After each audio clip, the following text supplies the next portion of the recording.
Welcome to Eklavya study point and I am Sachin. और आज की इस वीडियो में हम क्लास 11th की इंग्लिश पढ़ने वाले हैं। बुक का नेम है स्नैपशॉट्स और चैप्टर का नेम है the summer of the beautiful white horse. इसकी इजी समरी मैं आपको बताऊंगा नोट्स के साथ, ताकि आपको अच्छे से चैप्टर समझ में आ जाए।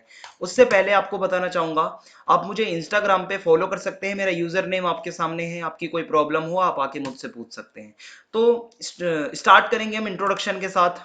This story is about two Armenian boys, Aram and Murad. ठीक है, इस कहानी के अंदर दो लड़के होंगे, ठीक है, जिनका नाम है आराम। एक का नाम आराम है, दूसरे का नाम मुराद है। और ये अर्मेनियन बॉयज हैं, यानी कि अर्मेनिया में रहते होंगे। दे वर कजिन्स, दोनों कजिन्स थे। They belong to a tribe that was famous for its honesty and integrity. वो एक ऐसी ट्राइब के थे जहां मतलब उनकी जो ट्राइब थी वो जानी जाती थी। बेशक वो लोग गरीब थे, लेकिन वो लोग चोर नहीं थे। वे लोग कभी भी मतलब किसी के साथ ठगते नहीं थे किसी को। उनकी ऑनेस्टी, उनकी इंटीग्रिटी की दुनिया दाद देती थी। ठीक है। Mourad stole a beautiful white horse for riding. अब ये जो दो लड़के थे आराम और मुराद, इसमें से एक जो मुराद जो लड़का था, उसने एक दिन क्या करा, एक बहुत ब्यूटीफुल व्हाइट हॉर्स जो था उसको चुरा लिया। ना कि उसको बेचने के लिए, बल्कि उसको सिर्फ राइड करनी थी, इसलिए उसने चुराया। They did not steel the horse for money but only for riding. Okay. Next topic है मुराद एंड आराम। अब इनके बारे में थोड़ा अच्छे से पढ़ते हैं। That story is about two poor Armenian boys, they were Murad and Aram. दोनों ये गरीब थे। ठीक है, सिंपल सी बात है। इनकी ट्राइब जो थी काफी ज्यादा ऑनेस्टी और इंटीग्रिटी के लिए फेमस थी, और ये लोग गरीब थे। They belong to the same tribe, दोनों की ट्राइब सेम थी। Their tribe was famous for trust and honesty. सभी लोग इन पे आसानी से ट्रस्ट करते थे। द नरेटर आराम। अब याद रखना कि इस स्टोरी का नरेटर जो है वो आराम है। दो लड़के थे, एक आराम है, ठीक है, और दूसरा मुराद है। आराम इस स्टोरी का नरेटर है। द नरेटर आराम वाज 9 ईयर ओल्ड बॉय। 9 साल का था आराम। ठीक है। The world was like a delightful mysterious dream for him. और उसके लिए दुनिया काफी ज्यादा एक मिस्टीरियस ड्रीम की तरह थी। ठीक है। और क्योंकि वो गरीब थे, उनको ज्यादा एक्सपीरियंस मिलता नहीं था किसी चीज का। His cousin Murad was considered crazy by everybody except him. अब ये जो मुराद नाम का जो लड़का था, ये काफी क्रेजी टाइप का था, मतलब शरारती समझ लो। और मतलब इसमें कुछ ना कुछ हरकत, इसमें चुल मची रहती थी। ठीक है। और मतलब हर कोई इसको क्रेजी समझता था, पर ये अपने आप को क्रेजी नहीं समझ सकता था। He respected and valued Mourad friendship. अब जो नरेटर है और वो जो मुराद हैं, दोनों अच्छे दोस्त भी थे काफी ज्यादा। ठीक है, एक दूसरे की रिस्पेक्ट भी करते थे, फ्रेंडशिप की। अब नेक्स्ट टॉपिक है ब्यूटीफुल व्हाइट हॉर्स। अब यहाँ पे एंट्री होगी हॉर्स की। Mourad tapped on the window of the narrator's room. एक दिन क्या होता है, दिन की शुरुआत होती है। मुराद आता है और वो क्या करता है, जो नरेटर है यानी कि जो आराम नाम का लड़का था, उसके विंडो को थपथपाता है जो मुराद था। The narrator jumped out of bed and looked out. Narrator आराम जो है वो एकदम अपने बेड से कूदता है, खिड़की की तरफ आता है और बाहर झांकता है। ही could not believe what he saw. उसको विश्वास नहीं होता, उसने ऐसी चीज देख ली थी खिड़की के बाहर। और वो क्या थी, his cousin Murad was sitting on a beautiful white horse. यानी कि उसने देखा खिड़की के बाहर मुराद जो है वो एक बहुत ही मस्त सुंदर घोड़े के ऊपर बैठा हुआ था। अब क्या होता है, the narrator rubbed his eyes in disbelief. Murad asked him to be quick if he wanted to ride. Narrator को विश्वास नहीं हो रहा था, यार हम तो गरीब लोग हैं, हमारे पे कहां से घोड़ा आ गया, और हम चोरी तो करते नहीं है, और ये जो मुराद है ये घोड़ा कहां से लेके आ गया। आंखें मसलते हुए आराम को ऐसा लग रहा था कि ये तो बिल्कुल मैं विश्वास नहीं कर सकता इस पे। मुराद कहता है भाई जल्दी आ जाओ अगर तुम्हें राइड करनी है तो। The narrator passionately long to ride but they were poor, they could not buy a horse. जो नरेटर आराम है उसका भी एक पैशन था कि हाँ वो भी हॉर्स राइडिंग करे, लेकिन वो गरीब थे इसलिए ये कभी मतलब हो नहीं सकता था, और वो कभी खरीद नहीं सकते थे कुछ। Their whole tribe was poverty stricken. और उनकी जो पूरी ट्राइब थी वो गरीबी की मार झेल रही थी। नेक्स्ट टॉपिक है गैरोग्लेनियन फैमिली। अब ये गैरोग्लेनियन फैमिली क्या है आइए देखते हैं। गैरोग्लेनियन फैमिली वही फैमिली है जहां से अराब, जो आराम और मुराद दोनों लोग आते थे। ठीक है, दोनों वो जो लड़के थे, उनकी फैमिली का नाम है Garoghlanian family. All the members of the Garoghlanian family were poor. सभी गरीब थे भाई वो। They were living in the most amazing and comical poverty in the world. बहुत ज्यादा गरीब थे, ऐसी गरीबी में वो अपनी लाइफ काट रहे थे। ठीक है, बहुत ज्यादा, जिसे कहते हैं ना लोग उनका मजाक तक उड़ा जाएं, ऐसी गरीबी थी। But they were famous for their honesty. पर एक बात थी उनके अंदर उनकी ऑनेस्टी थी। Last 11 centuries they had never compromised with their honesty. पिछले जो 11 सेंचुरीज बीती हैं आज तक कोई ऐसा मामला नहीं आया कि इन्होंने कभी मतलब ऐसा काम किया हो, चोरी चकारी या कुछ भी ऐसा जो गलत हो। ऑनेस्टी इनकी अभी भी जारी थी। It was certain that Murad would not have bought the horse. ये भी भाई निश्चित था, सर्टेन था कि मुराद ने जो है ये घोड़ा खरीदा नहीं होगा। If he could not have bought it he must have stolen it. अगर उसने भाई खरीदा नहीं है तो हो सकता है उसने ये घोड़ा चुराया हो, ठीक है। लेकिन द नरेटर यानी कि जो आराम था refuse to believe that Murad had stolen it. उसको विश्वास नहीं हो रहा था, उसने मतलब इनकार कर दिया कि नहीं ये चुरा नहीं सकता, ठीक है, हमने कभी आज तक ऐसा काम नहीं किया, ना हमारी फैमिली ने कभी चोरी चकारी करी। No members of the Garoghlanian family could be a thief. हमारी जो गैरोग्लिनियन फैमिली है इसका कोई भी मेंबर चोर नहीं हो सकता। Mourad had come to invite the narrator to ride. ठीक है, मुराद जो सुबह सुबह आया था भाई, खिड़की जो है थपथपा रहा था, वो किस लिए आया था? नरेटर को बाहर बुलाने कि आओ हम चलते हैं साथ में राइड करेंगे। The narrator convinced himself stealing a horse for ride was not the same thing as stealing anything else. यहाँ पे नरेटर खुद को समझाता है कि ये जो मतलब चाहे ये कैसे भी उठा के लाया है, हॉर्स को चुरा के लाया है, ये चोरी नहीं कह सकते हम इसको, क्योंकि हमने सिर्फ अपनी कुछ थोड़ी देर के लिए राइडिंग के लिए ही हॉर्स को उठाया है, ठीक है। और ये कुछ ऐसी हम चोरी नहीं करके आए हैं कोई। After all Murad was crazy about horses, he was not going to sell the horse, hence it was not stealing. और मुराद जो है उसको घोड़े बहुत पसंद थे और वो इस घोड़े को बेचने के लिए नहीं लाया था, इसलिए ये कोई भी चोरी नहीं थी, ठीक है। उन्होंने सिर्फ अपना टाइम पास करना था, थोड़ा सा उनको एंजॉय करना था। नेक्स्ट टॉपिक है क्रेजी स्ट्रेक इन फैमिली, यानी कि सन की, कोई ना कोई एक सन की जरूर होता है हमारी फैमिलीज में, ठीक है। Every family has a crazy streak in it somewhere.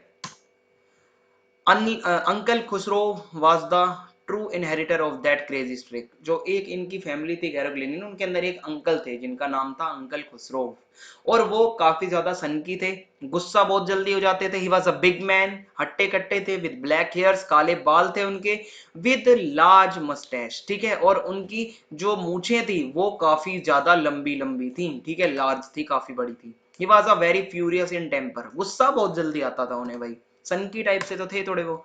He was irritable, काफी जल्दी इरिटेट हो जाते थे लोगों से। इम्पेशेंट, बिल्कुल भी पेशेंस नहीं थी। ही साइलेंस्ड अदर बाय रोरिंग, दूसरों को चुप करा देते थे वो चिल्ला के। हिज पेट वर्ड्स वर, और वो ज्यादातर एक वर्ड कहते रहते थे हमेशा, इट इज नो हार्म, पे नो अटेंशन टू इट। मतलब भाई कुछ नहीं हुआ, उसकी तरफ ध्यान मत दो। हर बार ये यही लाइन कह देते थे, कुछ नुकसान नहीं हुआ है, बिल्कुल ध्यान मत दो, पे नो अटेंशन टू इट, ठीक है। इनकी ये लाइन तो होती होती थी। Mourad was considered to be the natural descendant of uncle Khosrove. Mourad की पर्सनैलिटी भी थोड़ी इन्हीं से मैच करती थी, ठीक है। नेक्स्ट टॉपिक है बोथ रोड टुगेदर। अब जो मुराद और आराम दोनों थे, वो दोनों ने घोड़े की सवारी करी, कैसे करी आइए देखते हैं। बोथ रोड एंड मुराद सेंग, दोनों वहां पे राइड करते हैं, मुराद गाना गा रहा था। Then Mourad ask the narrator to get down, Mourad फिर नरेटर से कहते हैं कि भाई अब नीचे उतरो, बहुत हो गया। He wanted to ride alone, Mourad अकेला राइड करना चाहता था। The narrator asked him if Mourad would let him ride alone. अब जो नरेटर आराम था वो अपने भाई मुराद से पूछता है कि क्या मुझे भी तुम अकेले मतलब ये राइड करने दोगे क्या? मुराद रिप्लाई करता है he could if the horse let him. वो कहता है अगर भाई घोड़ा तुम्हें अकेले राइड करने देता है तो तुम करो, ठीक है। अब क्या होता है, his cousin Mourad kicked his heels into the horse and shouted Vazire run. अब मुराद ऊपर चढ़ जाता है घोड़े पे। आपको पता है जब घोड़े पे चढ़ते हैं तो थोड़ा सा उसको लात वगैरह मार के भगाना पड़ता है। वो अपनी हील्स के साथ किक करता है और चिल्लाता है वजायर रन, भागो, ठीक है, घोड़े को कहता है। The horse burst into a फरी ऑफ स्पीड। हॉर्स जो था, वो जो घोड़ा था, वो एकदम तेज भागता है, जिससे कि जो नरेटर है वो काफी ज्यादा खुश हो जाता है, ठीक है। Mourad race the horse across the fields. Mourad भाई घोड़े को दौड़ा रहा होता है खेतों में चारों तरफ, ठीक है। And return 5 minutes later, 5 minute बाद वो वापस आ जाता है। Then it was the turn of narrator, अब नरेटर की बारी थी। He leaped to the back of the horse, और वो उसकी जो घोड़े की पीठ थी उसके ऊपर चढ़ के ऊपर किक मारता है उसकी मसल्स पे घोड़े की, ठीक है, ऊपर चढ़ जाता है पीछे से। Then horse began to run, और घोड़ा भागने लगता है। अब नेक्स्ट टॉपिक है हाइडिंग द हॉर्स, यानी कि घोड़े को छुपाना। The narrator realize that Murad had been taking those early morning rides for quite some time. Narrator को जो है ये चीज रियलाइज हो जाती है कि मुराद ने ये जो घोड़ा मतलब ये लेके आया है, ये सिर्फ इसने थोड़े टाइम के लिए सिर्फ मॉर्निंग राइड करने के लिए लाया है, इसका उद्देश्य इसको बेचना नहीं है। He had come for him that morning, और मुराद उसी के लिए ही आया था, ठीक है, नरेटर को लेने। He knew that आराम also longed to ride, और यहाँ पे मुराद को भी पता था कि आराम भी चाहता है कि वो भी घोड़े की राइड करे। अब क्या होता है, Murad took the horse quietly to the barn of a deserted vineyard. Murad उस घोड़े को ले जाता है एक बार्न की तरफ। बार्न क्या होता है, मैंने आपके सामने फोटो लगाई है, कुछ इस तरीके से जो होता है इसको हम बार्न कहते हैं, ठीक है। एक डेजर्टेड वाइन यार्ड का, ठीक है, एक मतलब अंगूरों के बगीचे का, आप ये समझ लो कि थोड़ा इस तरीके से था कुछ बना हुआ, वहां तक ये घोड़े को ले जाते हैं। देन दे वॉकड होम, उसके बाद वो घर वापस आते हैं। They could hide the horse, ठीक है, वो हॉर्स को इस तरीके से वो छुपा पाते हैं। Murad had quite a deep understanding of the horses, Murad को भाई बहुत नॉलेज थी घोड़ों के बारे में। अब क्या होता है, जॉन बायरोज व्हाइट हॉर्स स्टोलन। अब यहाँ पे एक कैरेक्टर और इंट्रोड्यूस होता है जिसका नाम है जॉन बायरो। इसका व्हाइट घोड़ा चोरी हो गया है। आपको समझ में आया कुछ? जो मुराद को घोड़ा मिला था वो जॉन बायरो का घोड़ा है, और जॉन बायरो का घोड़ा हो चुका है चोरी, ठीक है। John Byro was an Assyrian, he came to uncle Khusro on afternoon. यहाँ पे वो अंकल खुसरो से मिलने आते हैं दोपहर के time. His white house is his white horse, ठीक है, यहाँ पे हॉर्स होगा। His white horse had been stolen last month and was not found yet. वो अंकल खुसरो को बताते हैं कि मेरा जो सफेद घोड़ा है वो चोरी हो गया था पिछले महीने, अभी तक मिला नहीं है।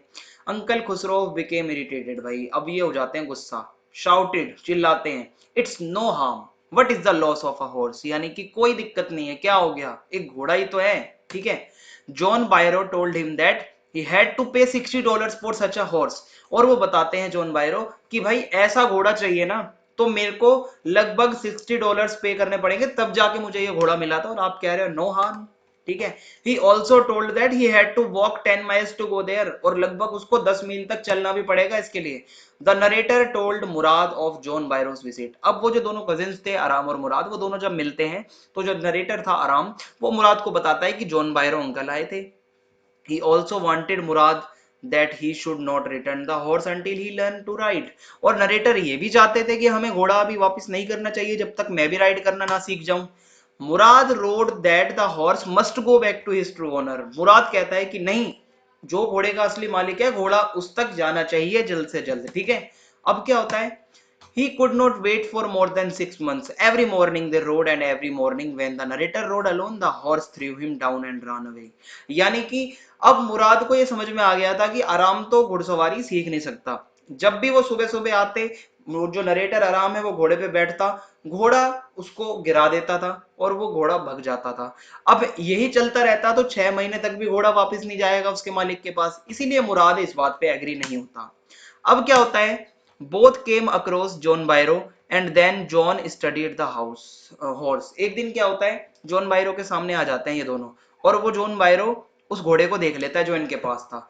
बायरो swore that it was his horse, यानी कि बायरो कसम खा जाता है ये मेरा घोड़ा है। But he thinks that the horse was the twin of his horse, लेकिन वो ऐसा भी सोचता है कि हो सकता है कि मेरे घोड़े का जुड़वा हो। Because he could not doubt the honesty of their family. ये मोस्ट इंपोर्टेंट लाइन है, क्योंकि वो उन दो बच्चों की फैमिली की ऑनेस्टी की बहुत कद्र करता था, वो उन बच्चों को चोर नहीं समझ सकता था, ठीक है। Next morning they took the horse to John Byro's vineyard. अगले दिन क्या होता है, मुराद और आराम दोनों जाते हैं घोड़े को जॉन बायरो के वाइनयार्ड यानी कि बगीचे वगैरह में छोड़ के आ जाते हैं। And put the horse in the barn, ठीक है, उस बार्न में वो उसको खड़ा करके आ जाते हैं। Murad put his arm around the horse, Murad घोड़े को अपने चारों तरफ पकड़ता है, ठीक है, अच्छे से, और उसको सहलाता है, थपथपाता है, और वो दोनों वहां से चले जाते हैं। That day Byro came to their house, और उसी दिन फिर जो जॉन बायरो है वो आता है उनके घर पे। And showed the narrator's mother the horse that had been stolen had returned. और वो नरेटर आराम की मदर को दिखाता है कि ये देखिए जो मेरा घोड़ा चोरी हो गया था वो मुझे वापस मिल गया है, ठीक है। अब क्या होता है, uncle Khusro shouted to keep quiet. इन्होंने फिर अपना वही भाई शुरू कर दिया कि शांत रहो। He said that the horse had been return, घोड़ा मिल गया है ना, अब शांत रहो। They should not pay attention to that, ठीक है। और मतलब वो कहते हैं कि बिल्कुल अब ध्यान मत दो, घोड़ा मिल चुका है, खत्म करो बात को, ठीक है। वो गुस्सा हो जाते हैं। तो इसी के साथ स्टोरी यहाँ पे खत्म होती है। अगर आपको वीडियो पसंद आई हो तो आप चैनल को सब्सक्राइब करना ना भूलें, बेल आइकन को दबा दें ताकि आने वाली वीडियोस के अपडेट आपको मिलते रहें, और वीडियो को ज्यादा से ज्यादा शेयर कर दीजिए। जय हिंद, जय भारत, धन्यवाद।